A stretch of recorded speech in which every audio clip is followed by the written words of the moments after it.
Hi,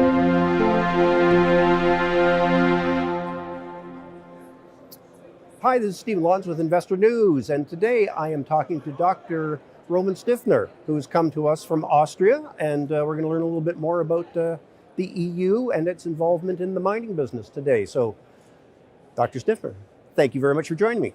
Thank you for having me here. Great. Now, you wear a lot of hats. You are the Vice President of Euromines, which is based in Brussels. And you are also the director of the Austrian Mining and Steel Association and the Non-Ferrous Association. So obviously that's of interest here at PDAC. Can you tell us a little bit more about the organizations themselves? Yeah, surely. This association represents the interest of the industry. The Austrian mining, steel and non-ferrous metals industry is very much keen to get international representative and recognition.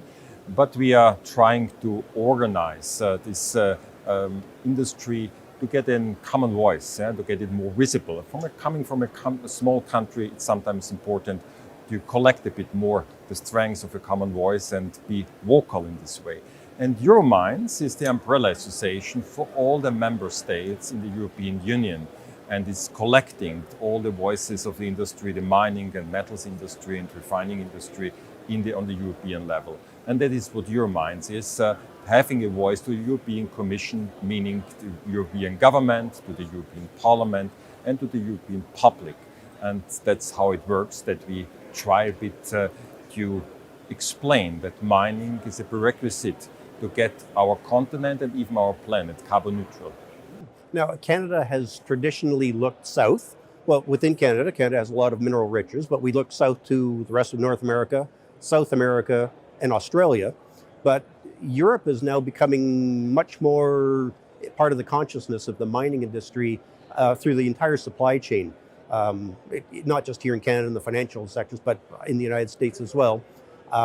There's rare earths that are coming online in Europe as well. So, are you feeling that there's more recognition of Europe as an important partner for the North American world? Definitely. I think it's a result of our major crises, multiple crises. I think there are three major ones. It was the pandemic that showed, especially in Europe, the vulnerability of the supply chain, that we have not the resilience that we want to have.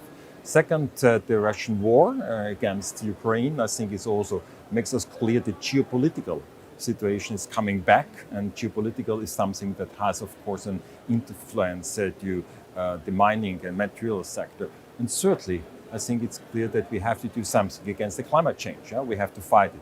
And all these three major challenges, the answer for that is having own mines in Europe and having the raw materials side available for a more resilient supply of raw materials to make this transformation happening. And that's why I think this kind of mindset change happened in the last couple of months in the European institution, but also, I think, also the European public. Mm-hmm.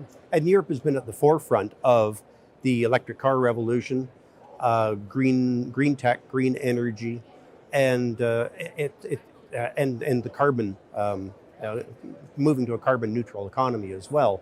So we have a lot to learn, I think, from Europe and North America, because Canada is moving in that direction. United States, more slowly, I think.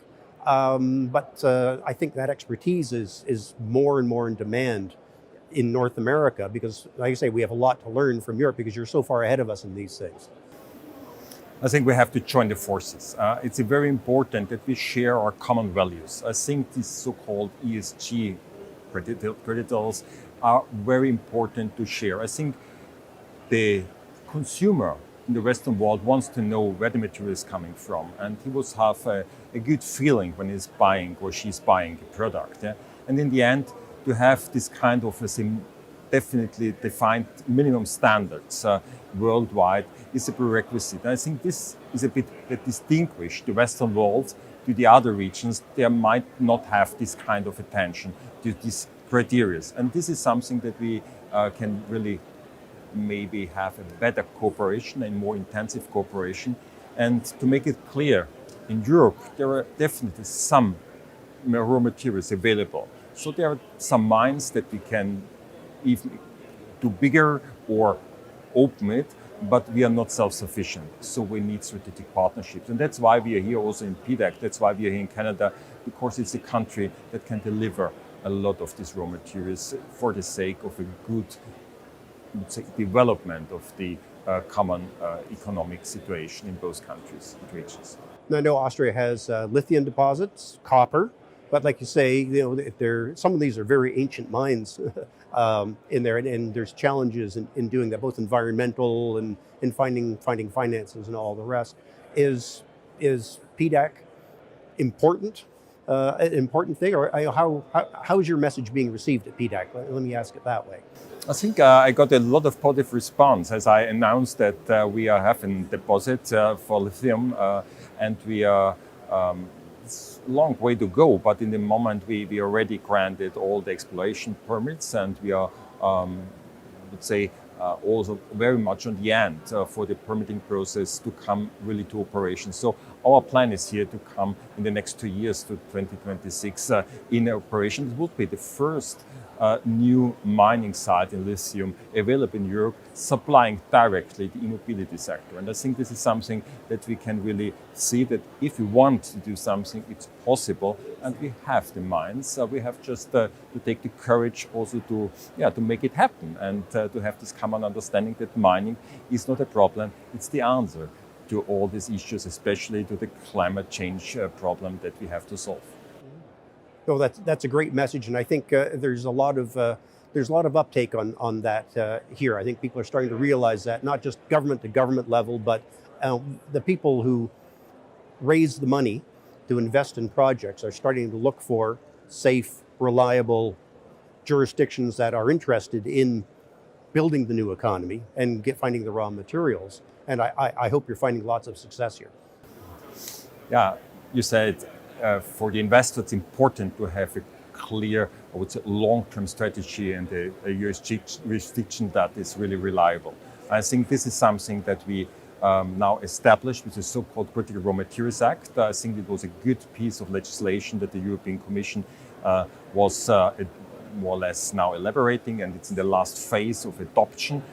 Most likely it will be done in the March, April time, and then we have a really clear piece of legislation that is valid in all the member states in a direct form.